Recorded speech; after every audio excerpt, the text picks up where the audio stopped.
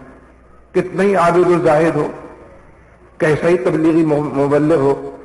کبھی بھی نہیں کرتا. کہتا ہے اس سے جا کے قرض لیتا ہے, اس سے ادھار مانگتا ہے, اس کے ہاتھ جوڑتا ہے, اس کے پیر پکڑتا ہے, 20,000 روپے دے دیں, میں بالکل وعدہ کرتا ہوں, ادھر کمیٹی ڈالتا ہوں, ادھر دعا بھی کرتا ہے پھر. لیکن دعا اونٹ کو رسی سے باندھنے کی ساری تدابیر اختیار کرتا. کوئی ایسا گیا گزرا باپ معاشرے میں آپ نے دیکھا ہو تو مجھے بتائے, آئندہ یہ تقریر نہیں کروں گا میں ابھی. یعنی آپ کے پاس اگر کسی باپ کا ایسا نام موجود ہو کہ یہ 3 ہفتے سے مسلح پہ بیٹھا رہا اور سب سے کہا کہ صاحب دعا کریں, بیٹی کی شادی ہونے والے, میرے پاس تو کچھ نہیں ہے, جس کے پاس کچھ نہیں بہت کوشش کرتا ہے جدوجہد. یعنی جس باپ کو اپنے بچے کو کسی اسپتال میں داخل کرانا ہو علاج کے لیے, اسکول میں داخل کرانا ہو پڑھائی کے لیے, اس کو ٹیلی فون کرتا ہے, اس کو ٹیلی فون کرتا ہے, اس کے پاس جاتا ہے, اس کی منت سماجت کرتا ہے. یہ غریب اسلامی نظام ہی ایسا غریب ہے کہ اس کو لوگ چاہتے ہیں کہ صاحب آپ ماشاءاللہ بہت اچھا کام کر رہے ہیں, آپ جاری رکھیں, ہماری دعائیں بھی آپ کے ساتھ. جب آپ اعانت لینے جائیں کسی کے پاس کوئی بات, صاحب بہت طبیعت خوش ہوئی آپ کا کام دیکھ کر, ہم بھی چاہتے ہیں کہ یہ کام ہو جائے, لیکن ہماری دعائیں آپ کے ساتھ. اس کا مطلب ہے ہم کچھ بھی نہیں کرنا چاہتے, ہم آپ کے مخالف ہیں. دراصل ہماری دعائیں آپ کے ساتھ ہیں اور سارا دن بھر جو جدوجہد ہے وہ سود کے نظام کو قائم کرنے کے لیے, اور ہم دعا کریں گے کہ آپ کامیاب ہو جائے. کامیاب تو وہ ہوگا جو جدوجہد کر رہا. مولانا سید ابو الاعلی مودودی نے اور جماعت اسلامی جو انہوں نے بنائی, اس کے نتیجے میں جماعت اسلامی نے پورے معاشرے کے اندر اسی کا نام دعوت اللہ, کہ اللہ کی طرف بلانا, اللہ کی طرف لوگوں کو راغب کرنا. اس کا مطلب ہی یہ ہے کہ اللہ کے راستے میں نکلنا اور جدوجہد کرنا, مال سے اور جان سے اپنی پوری زندگی اس کے اندر لگانے کے لیے کوشاں ہونا. ظاہر ہے کہ زندگی محتاج ہے کہ اس کا پیٹ بھرا جائے, سانس میں سانس رہے, کنواں اس کے مزبحیل نہ ہونے پائے. یہ سب کام تو سب لوگ کرتے ہیں, یہ تو ہوتا رہے گا, لیکن اسی کے سپرد اپنے آپ کو کر دینا, اسی کے حوالے ہو جانا, اسی کو اول و آخر و ملجا و ماوا سمجھنا, اسی کی خاطر جینے اور مرنے کے سارے گر خود بھی سیکھنا, اوروں کو بھی سکھانا, نہیں, یہ پھر مطلوب نہیں ہے. اس لیے میرے دوستو, یہ جو نظاموں کی کشمکش ہے, ہمارے معاشرے میں جو نظام قائم ہے, مسلمانوں کے معاشرے میں ایک سیکولر نظام قائم ہے. اس سیکولر نظام سے یعنی اللہ سے بغاوت کا نظام, آخرت سے بے فکری کا نظام, انسانوں کے اوپر انسانوں کی خدائی اور ظلم کا نظام, اس کو بدلنے کا اگر کوئی نسخہ ہے تو وہ تو شریعت کا نظام ہے, قرآن و سنت کا نظام. جس نام سے آپ اس کو کہیں, نظام مصطفیٰ کہیں, اس کو شریعت مصطفیٰ کہیں,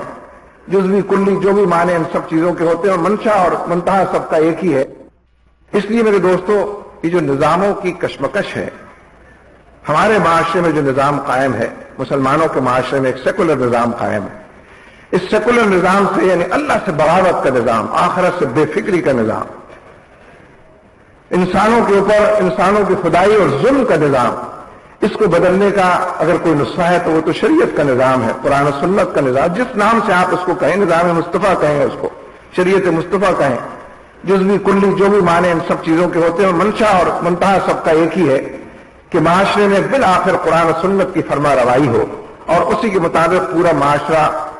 ڈھلتا چلا جائے, انہی سانچوں کے اندر ڈھلتا چلا جائے. آپ دیکھیں کہ یہ جو دین اور سیاست کی دوری کا معاملہ, اس معاشرے کے اندر بے شمار نیک لوگ ایسے ملیں گے. میں خراب لوگوں کی بات نہیں کر رہا, بھلے لوگوں کی بات کر رہا. انگنت معاشرے کے اندر نیک لوگ ایسے ملیں گے کہ جو اپنے نماز روزے سے سروکار رکھتے ہیں, لیکن اس کے علاوہ کچھ کرنے کے لیے آمادہ اور تیار نہیں ہوتے. دیکھیے, ابھی تھوڑے دن پہلے ہی ہم نے رمضان المبارک گزارا ہے. کچھ یاد ہے آپ کو کہ رمضان المبارک آیا تھا جو گزر گیا؟ یہ جب گزر جاتا ہے تو یاد ہی نہیں آتا کہ کبھی آیا بھی تھا. یعنی یہ بھی ایک عجیب و غریب المیہ ہے کہ اس سے گزر جانے کے بعد سوچنے کی بھی فرصت نہیں ملتی کہ آدمی کوئی رابطہ تعلق قائم کرے کہ رمضان بھی کبھی معاشرے میں آیا تھا. یہ جو رمضان المبارک ہم نے گزارا تھا, یہ تو ایک پورا پیکج ہے نا دین کا. اس میں رمضان المبارک بھی اس کا ایک جز ہے, ایک حصہ ہے. بہت ساری باتوں کے علاوہ ایک بات آپ نے نوٹ کی ہوگی کہ رمضان المبارک میں احترام رمضان بہت نظر آتا ہے.